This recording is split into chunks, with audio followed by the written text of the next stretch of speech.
Selamat malam, saudara-saudaraku yang dikasihi Tuhan. Kita bertemu lagi di dalam persekutuan virtual lewat syafaat malam ini. Kita akan berefleksi dari sebuah cerita imajiner yang berjudul Kalau Tahu Begitu. Dikisahkan apa yang terjadi ketika dilakukan pengadilan akhir untuk menetapkan siapa-siapa yang layak masuk ke dalam sorga dan siapa yang tidak layak. Nah, seperti yang kita suka bayangkan, pengadilan akhir itu akan menimbang berapa banyak, berapa berat dosa pelanggaran yang dilakukan seseorang dibandingkan dengan kebaikannya, dengan amal ibadahnya, dengan perbuatan yang menunjukkan ketaatannya pada firman Tuhan. Nah, mulailah pengukuran itu dilakukan. Satu persatu dipanggil. Roni ketika ditimbang, hampir saja Roni masuk sorga, tapi gagal karena ternyata dosa pelanggarannya lebih berat tinimbang kebaikan amal ibadahnya. Begitu seterusnya, tidak ada yang lolos sampai akhirnya seorang pendeta tua ketika diukur, ketika ditimbang, dia qualified. Dia memenuhi syarat karena perbuatan baik yang ia lakukan, ketaatannya pada firman Tuhan lebih berat tinimbang kesalahan dosa pelanggarannya. Nah, diceritakan setelah selesai dilakukan pengukuran itu, masuklah sang pendeta tua dengan berseri-seri ke dalam sorga. Oh, dia menikmati keindahan sorga. Lalu Tuhan datang. Tuhan lihat-lihat dan Tuhan bertanya kepada malaikat yang bertugas untuk menimbang tadi, mana orang-orang yang masuk sorga? Malaikat itu menjawab, oh ada Tuhan, ada. Itu dia. Sambil menunjuk pada pendeta tua yang cuma sendirian masuk ke dalam sorga. Lalu Tuhan bertanya lagi, loh, kok cuma satu? Yang lain mana? Malaikat itu menjawab, saya cuma melakukan apa yang Tuhan suruh. Tuhan sudah menetapkan kriteria, ukuran tentang siapa yang berhak masuk sorga dan siapa yang tidak berhak masuk sorga. Nah, saya sudah lakukan sesuai SOP yang Tuhan kasih. Hasilnya cuma satu yang lolos, ya pendeta tua itu. Lalu yang lain, kata Tuhan, yang lain ya sedang disiapkan buat masuk neraka karena mereka tidak memenuhi syarat yang Tuhan sudah tetapkan itu. Tuhan berpikir sejenak, lalu setelah dia juga mengamati sekeliling, Tuhan berkata pada malaikat ini, sudahlah, panggil saja semua untuk masuk sorga. Semua, Tuhan, tidak salah. Iya, semua. Suruh semua masuk sorga. Maka masuklah semua orang ke dalam sorga. Termasuk Roni yang tadi timbangannya beda sedikit, harusnya dia masuk neraka. Tapi ketika melihat bahwa semua orang masuk ke dalam surga, pendeta tua ini mendekati Tuhan. Lalu dia komplain kepada Tuhan. Dia bilang, Tuhan, serius dong. Oh, Tuhan bilang, aku serius. Kenapa? Masa semua orang akhirnya jadi masuk sorga? Yang benar saja Tuhan. Aku nih, sejak masa mudaku, aku tuh sudah mati-matian untuk hidup sesuai kebenaran firman-Mu. Aku sudah menaati semua yang Tuhan kehendaki. Sekalipun di sana sini ada gagalnya, tapi aku lebih banyak berhasil. Karena itu kan aku lolos dalam kriteria untuk bisa masuk sorga. Lalu kan Tuhan sudah janji bahwa kalau orang taat kepada Tuhan, melakukan kehendak Tuhan, itu yang masuk sorga. Aku sudah lakukan semua itu. Mendengar itu, Tuhan tersenyum dan Tuhan berkata, apakah aku salah janji kepadamu? Apakah kamu tidak masuk sorga?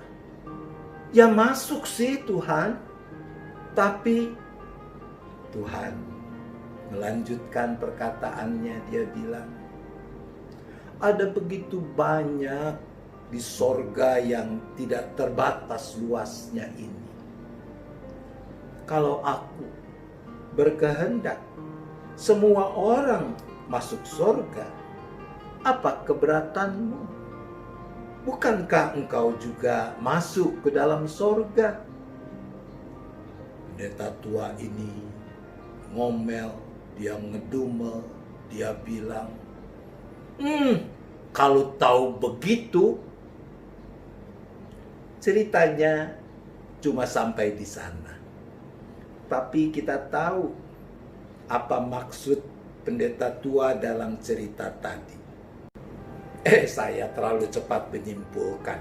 Tadi saya mengatakan kita tahu apa maksud pendeta tua itu. Apa Anda tahu apa maksud pendeta tua itu dengan mengatakan kalau begitu, kalau tahu begitu? Ya, betul.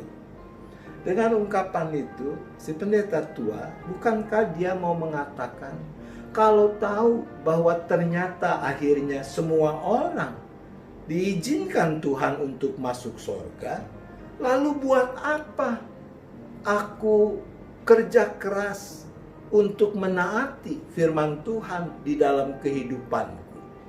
Itu kan kira-kira yang dimaksudkan dengan ungkapan kalau tahu begitu. Nah, para sahabat, apakah itu juga yang akan menjadi sikap kita? Kita akan melihat dari kesaksian Injil Matius.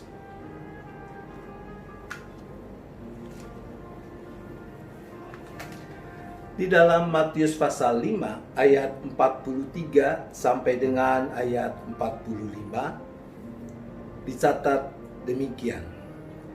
Kamu telah mendengar firman, kasihilah sesamamu manusia dan bencilah musuhmu. Tetapi aku berkata kepadamu, kasihilah musuhmu dan berdoalah bagi mereka yang menganiaya kamu. Karena dengan demikianlah kamu menjadi anak-anak Bapamu yang di sorga, yang menerbitkan matahari bagi orang yang jahat dan orang yang baik, dan menurunkan hujan bagi orang yang benar dan orang yang tidak benar. Para sahabat, Allah Trinitas yang kita kenal adalah Sang Maha Kasih. Kita tidak bisa dan tidak boleh membatasi luasnya, dalamnya kasih Allah. Seperti Injil tadi mengatakan, Bapa kita yang di sorga, Dia menerbitkan matahari baik bagi orang jahat, tapi juga untuk orang baik. Dia menurunkan hujan bukan cuma untuk orang benar, tapi juga buat orang yang tidak benar. Para sahabat, kita hanya bisa dan seharusnya mensyukuri kasih Allah yang sudah dianugerahkannya kepada kita. Nah, di dalam kerangka bersyukur itulah maka kita mau dengan setia menaati segala firman-Nya. Bahkan sekalipun ternyata kelak semua orang diizinkan Allah masuk surga, mari kita tetap mewujudkan syukur kita lewat ketaatan kita kepadanya. Jangan pusing dengan urusan orang lain masuk surga atau tidak. Tanggung jawab kita adalah setia menaati kehendak-Nya. Nah, inilah kehendak-Nya. Kasihilah musuhmu, berdoalah bagi mereka yang menganiaya kamu. Apakah kita memang mau meniru pendeta tua tadi? Kalau tahu begitu, atau kita mau berprinsip, sekalipun begitu, aku tetap akan setia. Mari kita kembali bersyafaat. Bapa di sorga, kembali kami datang bersahati di dalam syafaat kami pada saat ini. Kami percaya Bapa mendengarkan doa syafaat kami. Bapa juga yang mengabulkan seluruh kehendak dan kebenaran-Mu. Pertama, kami mohon ampun ya Bapa, sekiranya pernah atau sedang terjadi kami membatasi kasih Allah kepada orang lain lewat ketidakmauan kami mengampuni orang lain, lewat ketidakmauan kami menerima orang yang berbeda dengan kami. Untuk itu kami berdoa.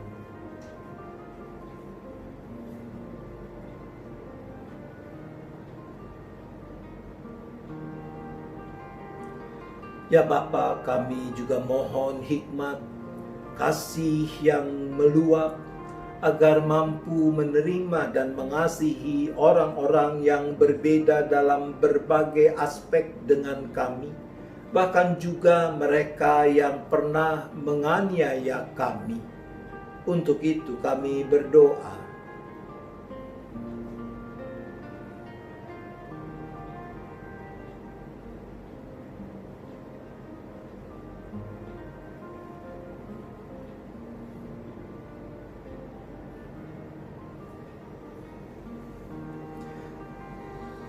Ya Bapa, kami berdoa bagi gereja, termasuk tentunya Jemaat GKI Gading Indah yang juga mengalami dampak pandemi dalam praktik hidup persekutuan, pelayanan, dan kesaksiannya. Kami mohon agar Bapa yang memberikan hikmat sehingga gereja mampu tetap memelihara hidup persekutuan, pelayanan, dan kesaksiannya secara kreatif dan bertanggung jawab, agar iman kami semua boleh tetap terpelihara. Untuk itu kami berdoa.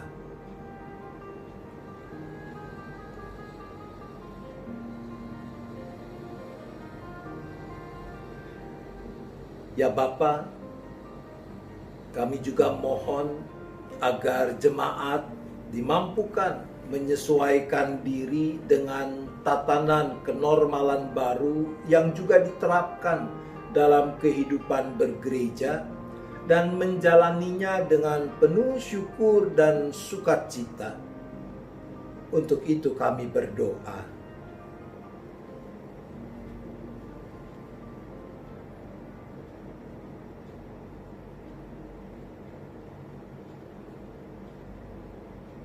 Kami juga secara khusus berdoa bagi mereka yang sedang bergumul dengan rupa-rupa sakit penyakit, bagi para lansia yang karena usia semakin lanjut juga mengalami penurunan pada fungsi-fungsi organ tubuh mereka, mereka yang berada di dalam kesepian, mereka yang sedang mengalami tekanan yang berat dalam hidup mereka dalam berbagai aspek kehidupan.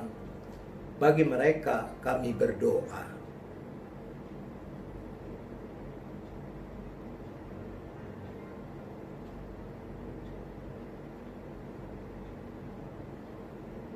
Bapa, kembali kami menyerahkan seluruh keberadaan kami beserta dengan keluarga kami masing-masing, khususnya di dalam istirahat sepanjang malam ini.